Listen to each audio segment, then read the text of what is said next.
governo do estado estica a corda. Os professores foram ontem manifestar na presença do ministro da Educação, o Camilo Santana, que esteve aqui, veio de última hora, claramente uma agenda sem planejamento, impediu da governadora até ir mesmo para Portugal, para a Feira de Turismo. Quem foi representando a governadora foi Walter Alves, porque a informação que eu tive é que essa agenda do ministro da Educação só se confirmou a semana passada, tá?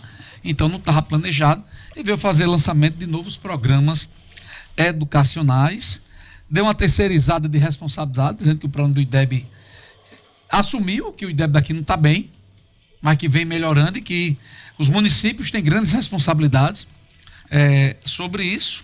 E aí eu falei com um professor que ele disse que votou na plenária, BA, que não deve mais fazer acordo com o governo do estado, que o governo do estado não cumpre os acordos. Não entraram em entendimento, a greve foi deflagrada e vai permanecer. A principal reivindicação da categoria, que parou no dia 25 de fevereiro, é o pagamento integral dos 6,27% do piso nacional do magistério, né? E o impasse ganhou um novo capítulo com a ADIM do MP, que questiona a legalidade da lei estadual que estabelece o piso salarial dos professores. A dirigente do Sintra, Jussiana Maina, afirma que a paralisação só será encerrada quando o governo estadual atender essas exigências, que não tem mais acordo. E aí, Bruno Araújo e Suzy Noronha? Hoje teve uma paralisação nacional da educação, né? Aqui no Rio Grande do Norte aconteceu em frente à Faculdade de Odontologia, ali na Senador Salgado Filho.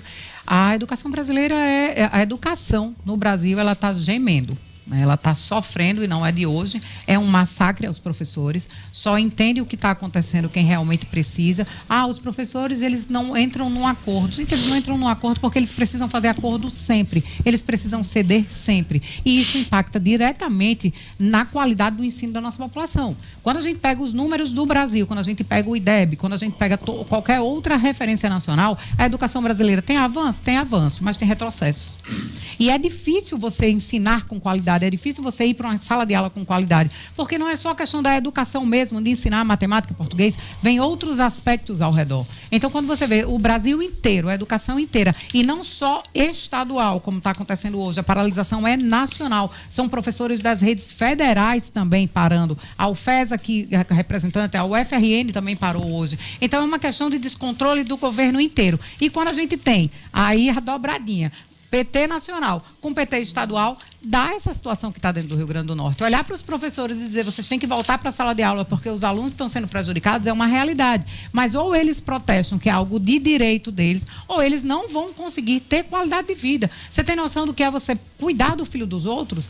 Além disso tudo, ensinar os filhos dos outros, pegar crianças, jovens e adolescentes que não têm a menor educação, porque além de ensinar a disciplina, você tem que ensinar, você ainda tem que ter controle emocional para controlar tudo isso. Aí chega um governo que não conversa com você e que não cumpre o que prometeu na conversa passada. É um relacionamento que não fecha, uma conta que não fecha. Então, os professores, eles têm sim o direito de estar protestando, eles estão certos no que eles estão conversando, e a falta de organização, infelizmente, não é só a nível estadual, a gente percebe, é federal. O Brasil está completamente descontrolado e sem educação. A vida é feita de pontos de vistas, né? Então, a gente vai tentar trazer um distinto do que Suzy propõe aqui. Antes de tudo, dizer que o ministro não veio aqui de uma hora para outra, inventou, vou para o Rio Grande do Norte. Ele veio aqui lançar 2 programas federais, 2 programas que vão funcionar nacionalmente, um deles para capacitar e dar suporte para adolescentes do nono ano a terem acesso, por exemplo, a um acompanhamento e a um reforço para tentarem vagas nos IFs, nos Institutos Federais de Educação que existem por todo o país, e o outro para dar e oferecer cursinhos de preparação para o Enem. São 2 estruturas importantes que vão, de certa maneira, complementar aquele conhecimento que a escola deve oferecer, nos 2 níveis, tanto no nível do Fundamental 2 quanto no ensino médio. Em relação especificamente ao protesto dos professores, eu vi muita gente criticando os professores, reclamando porque a greve é anual, reclamando e dizendo que os professores dobraram de salário nos últimos anos. Pessoal, os professores que dobraram de salário nos últimos anos, a maior parte deles saíram de 2 mil para 4 mil. Vocês acham normal Um professor que trabalha 40 horas, levando em conta a sala de aula, fora aquilo que o professor precisa trabalhar, fora de sala de aula, planejando. Você acha que isso é um salário digno para pessoas que precisam preparar a futura geração do nosso estado? Ah, mas o IDEB... não interessa. O problema do IDEB não está relacionado diretamente ou exclusivamente aos professores. Tem uma série de outras nuances que estão relacionadas a isso. Outra coisa, é importante voltar a dizer o seguinte: o IDEB do atual governo, ele melhorou.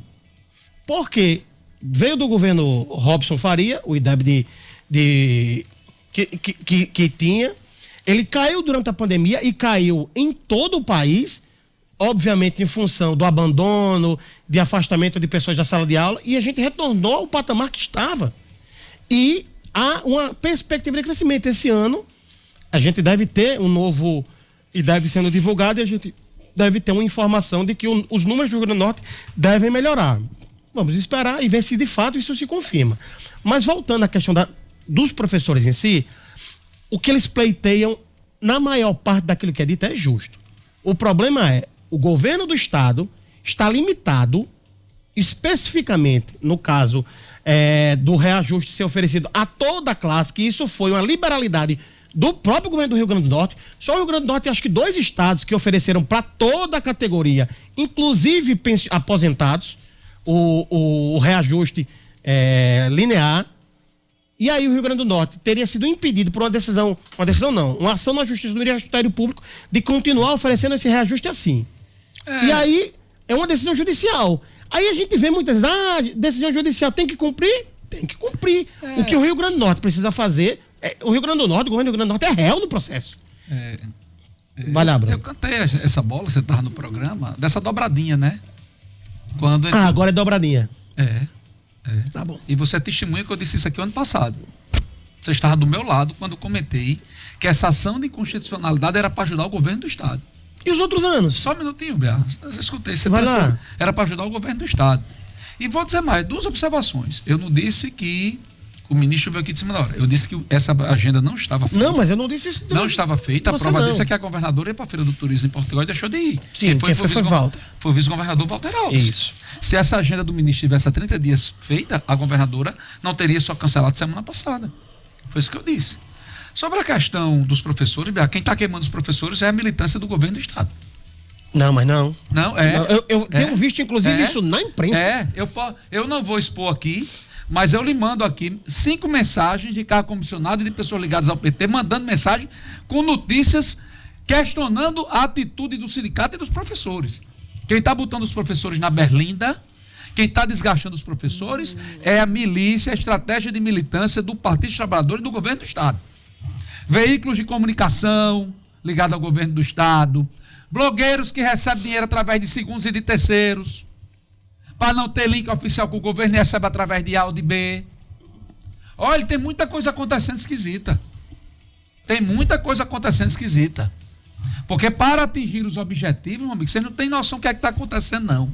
Viu? Esse caldo vai entornar. E os professores, muitos deles, né, foram usados como bucha de canhão nos governos durante o período eleitoral para as campanhas tanto do presidente Lula como da governadora Fátima. Que bom que grande parte aí está abrindo os olhos e não vão mais assim, aprendendo, se render a essas promessas que no final das contas quem paga as contas são vocês mesmos. Suzy, eu